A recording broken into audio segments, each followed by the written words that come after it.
Hey everybody, thanks for watching us today here at Petersen's Bowhunting. Today I'm going to give you a first look at Mathews' brand new 2020 hunting bows. The VXR 31.5, which is here in the vise next to me, and the VXR 28. I'm going to tell you guys everything you need to know about the specs and performance of these bows. Then I'll provide an overview of some of the key technological and design features you can find on these bows. Third, I'm going to shoot these bows for you and give you my impression of the draw cycle, the valley, the back wall, the shot, and the follow through. And finally, I want you guys to stick around until the end because I'm going to show you something brand new that Mathews has developed for these two bows that is really going to be useful for bow hunters in 2020. So with that, let's get started and dive in. First, let's take a look at the specifications of these two bows. We'll start with the VXR 28, and as you might guess, the axle to axle length on this bow is 28 inches. It's got a 6-inch brace height, an IBO speed rating of 344 feet per second. It weighs 4.4 pounds. It's available with let-off of 80 or 85%. It accommodates draw lengths from 26.5 to 30 inches, and it's available in peak draw weights of 60, 65, 70, or 75 pounds. The retail price on the VXR 28 is $1,099.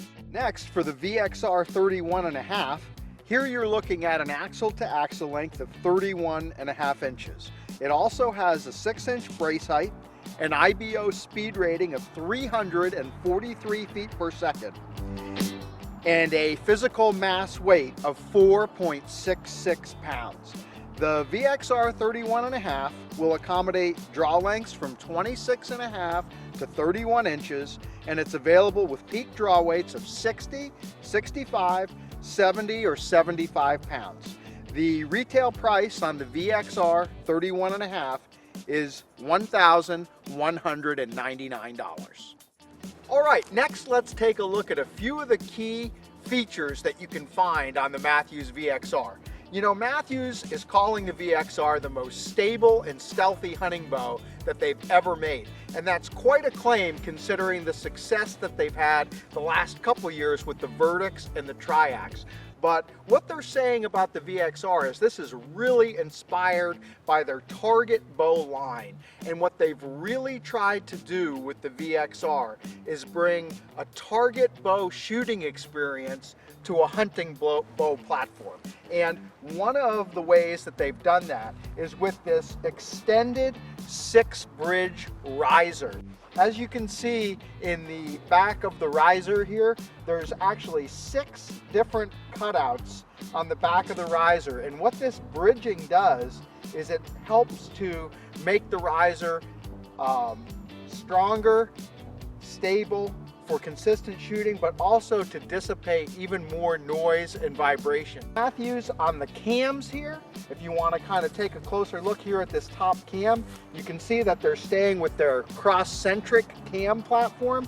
And what the cross-centric cam does is it yokes the cable just before it gets to the cam here, and it divides the load of the draw on either side of the cam. That reduces cam lean, which in turn gives you better string travel for more consistent shooting and better downrange accuracy.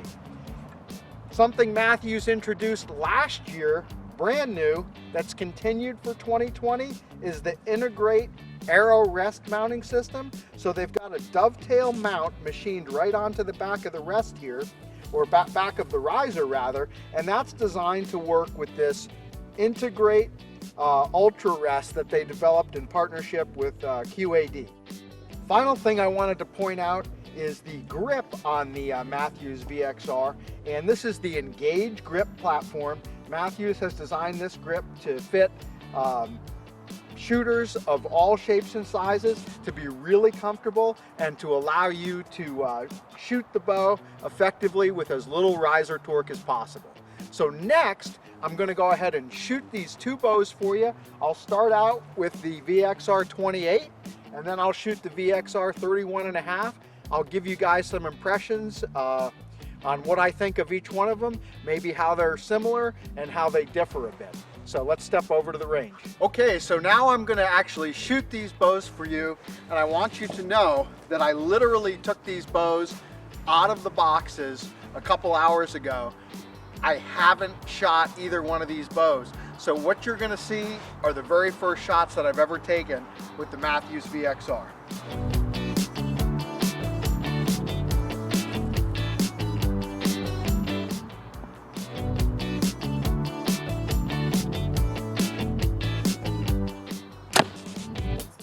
Wow. Couple first impressions, okay? This bow, the draw cycle is extremely smooth. It ramps up quickly. It maintains almost indiscernible peak in this draw cycle. It seems like once I got to a fairly significant weight, it just smoothed right through to the back wall, and then the next thing I knew, I was in the valley. Second thing, when I let that arrow go, very, very quiet to me. I don't know what you guys could hear. It sounded very, very quiet to me, and the vibration, I honestly can't tell you I detected any vibration in my hand. I do have a Mathews flatline stabilizer on this bow, but I don't really consider that cheating because I don't know very many bow hunters at all who shoot with no stabilizer on their bow. So I'm sure that any quality stabilizer on this bow is going to tame, you know, a little bit of whatever shock and vibration is there. I'm going to shoot this one more time because I really didn't think about the valley or the back wall as I went through that. So let me shoot one more arrow for you.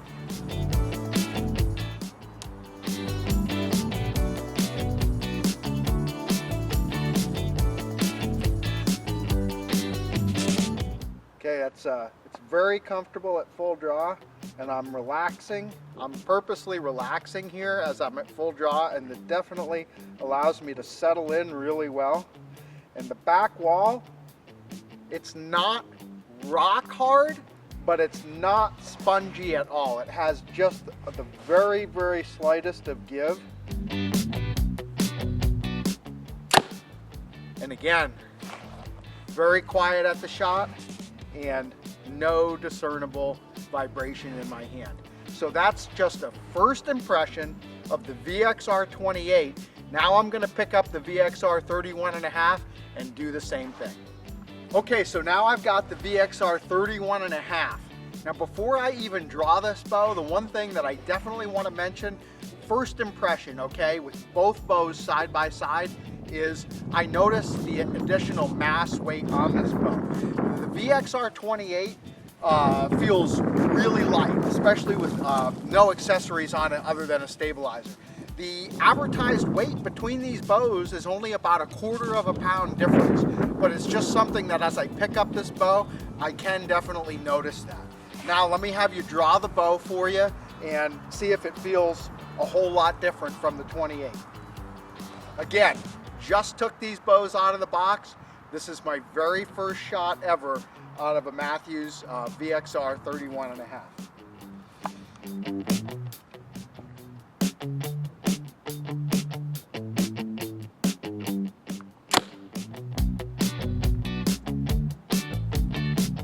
Okay, similar as you'd probably expect. On this bow, I noticed a little bit more of a drop down into the valley than I did with the VXR 28. It seemed like after I pulled through the peak, I could feel it let off a little bit more as I came back and settled in. As far as noise, vibration, hard honestly to tell you that there was a whole lot of difference. One thing that I want to pay attention to on this next shot is stability, with this being a little bit longer of a bow. Again, as well as try to think about that back wall what the valley itself feels like. So let's take another shot with the VXR 31.5 and see what I can give you here.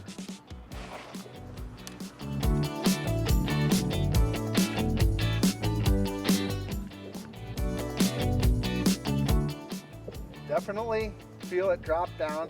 Back wall, again, is pretty much exactly the same as on the VXR 28. Just a little bit of give, but it's not spongy. You can definitely settle into the valley, and honestly, both bows are stable, but I would think that over time, you're probably going to end up having a little bit better stability with the 31.5, and that's just logic and reason speaking to me here. This bow is a little bit longer axle to axle, so right now I'm shooting at a target that's 5 feet away. It's hard to tell you for sure, you know, that I can see a really big difference here, having only shot a couple times with both of these bows. But definitely the longer axle to axle platform is probably going to show itself as I would dial both of these bows in and start shooting at 40, 50, 60 yards and beyond. But those are my first impressions of the shot cycle. Next, I'm going to wrap things up, and I'm going to reward you all for sticking around with that last little tidbit of innovation from Mathews that I promised you. All right, so that's a first look at the Mathews VXR hunting bows for 2020. By the way, one thing I forgot to mention, this color on this VXR 28 that I've been shooting here, this is a brand new color option for 2020 called Ambush Green that Mathews is offering. And now I'm going to make good on my promise to show you guys something kind of neat that Mathews has come up with. I don't know if anybody noticed, I bet you didn't as you were watching the video, these two little I call them doohickeys, okay, that are on the bow. I'm actually going to turn the bow upside down so the cameraman can zoom in on this. This is what they're calling the Silent Connect system, and these are optional attachment points that go both on the top and bottom limb pockets. And what the Silent Connect system does is it allows you to use a brand new bow rope like this, or a bow sling that Mathews has also developed. And as you can see, there's a loop on the end of this bow rope. So if you had this hanging from your stand and you got to your stand, all you'd have to do is simply take that loop, push the loop over the Silent Connect system, and voila, you're ready to bring your bow up. Same thing for attaching the sling. So that's going to be an option on the VXR bows for 2020. I would imagine that Mathews will be making this available on other products going forward. And again, Mathews has developed their own line of haul ropes and bow slings to go with the Silent Connect system. So not, you know, maybe the headline of the 2020 VXR, but just a cool little thoughtful piece of additional hardware there that I know for me, as somebody who kind of gets tired of working with all different kinds of haul ropes, I'm looking forward to using one of these this year when I hunt, and maybe you will too. So again, thanks for checking us out. Hope you enjoyed learning about this bow, and I wish you all the best of success out in the field. Take care.